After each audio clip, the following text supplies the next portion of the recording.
Bismillahirrahmanirrahim. Assalamualaikum warahmatullahi wabarakatuh. Robbi sholli sadari wa yassir amri wahlul 'uqdatam min lisani yafqahu qawli.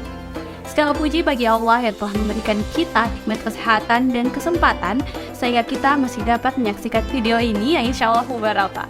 Tak lupa pula salam serta salawat kita haturkan kepada baginda Rasulullah SAW yang telah membawa kita dari lembah kehinaan menuju puncak yang terang benderang saat ini. Berbicara mengenai kompetensi mahasiswa Islam. Bagaimana sih kondisi mahasiswa Islam zaman now? Mahasiswa merupakan anak-anak muda yang beranjak dewasa yang akan mulai mencari jati diri dan identitas mereka melalui keluarga dan komunitasnya.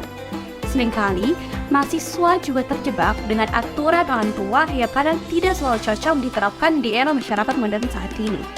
Termasuk juga dalam mencari identitas agama mereka. Ini seperti dua sisi mata uang, yakni teknologi, kita bisa mendapatkan banyak informasi hanya menggunakan ujung jari kita. Dengan mengklik tombol, informasi apapun ada di depan kita. Kita mencerminkan generasi yang dapat melakukan lebih banyak hal dan mencapai lebih banyak hal. Itu adalah aspek yang benar-benar menarik dari generasi sekarang. Kompetensi mahasiswa Islam dapat menjadi pemecah masalah, pemikir, penemu, dan banyak lagi. Namun, dengan semua informasi itu, muncul masalah serius apabila tidak pandai memilah-milah informasi. Tanpa memiliki dasar ilmu pengetahuan Islam yang tepat, ini bisa sangat beresiko karena beberapa informasi ada yang berusaha menyesatkan Islam. Seperti halnya istilah fundamentalisme, ekstremisme, dan radikalisme. Semua ini termasuk dalam istilah Islamofobia yang sering dialami oleh banyak muslim. Jadi, kita sebagai mahasiswa Islam mempunyai kompetensi harus bisa membedakan dan memanfaatkan teknologi belajar agama dan dunia. Belajar ini harusnya membuat kita semakin sadar dan membuat kita semakin bersyukur dan secara tidak langsung kita dapat belajar agama. Zaman now juga ada mahasiswa Islam yang ceramah dan menyebarkan pengetahuan Islam atau informasi singkat-singkat menggunakan Instagram atau sosial media lain. Nah, hal inilah kita sebagai mahasiswa yang melihat dan menonton dan membaca hal itu, kita harus mencari tahu kevalidasi dari informasi yang kita dapatkan itu. Nah, Islam memberikan pandangan mengenai ilmu adalah sebuah pelita yang menerangi di saat gelap. Betapa pentingnya keutamaan ilmu menurut Islam sampai-sampai firman Allah Subhanahu wa Ta'ala yang pertama adalah perintah untuk membaca, bukan untuk beribadah kepadanya. Seperti dalam Quran surah Al-Alaq, A'udzu billahi minasyaitonir rajim. Bismillahirrahmanirrahim. Iqra bismi rabbikal ladzi khalaq. Yang artinya, bacalah dengan menyebut nama Tuhanmu yang menciptakan.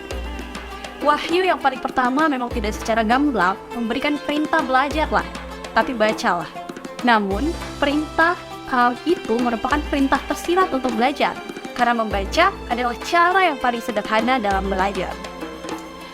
Beberapa ulama juga memberikan pendapat mengenai hal ini, seperti dalam kutipan hadis riwayat Abu Dawud At-Tirmizi, yang artinya keutamaan orang yang berilmu dibanding dengan ahli ibadah seperti keutamaan bulan purnama atas seluruh bintang-bintang.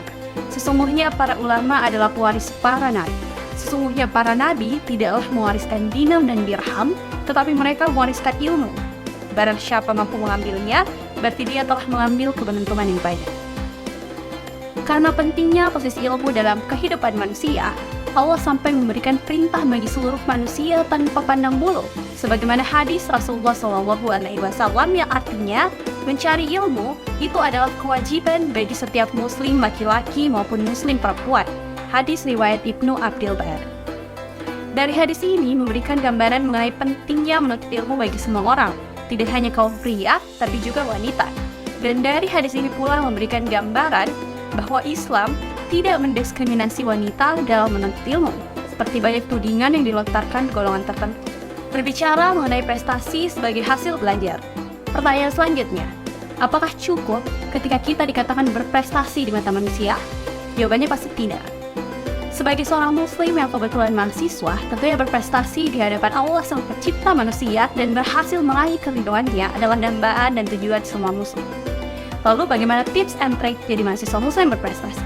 Yang pertama, kita harus kerja cerdas lalu kerja keras. Sudah ditetapkan dari awal bahwa kalau kita ingin menjadi mahasiswa muslim berprestasi, kita harus kerja keras. Rezeki kita sudah diatur sama Allah, jadi yang perlu kita lakukan adalah ikhtiar untuk menyebutnya. Ambil kesempatan dan jawab semua tantangan. Cerdas mengatur waktu dan prioritas.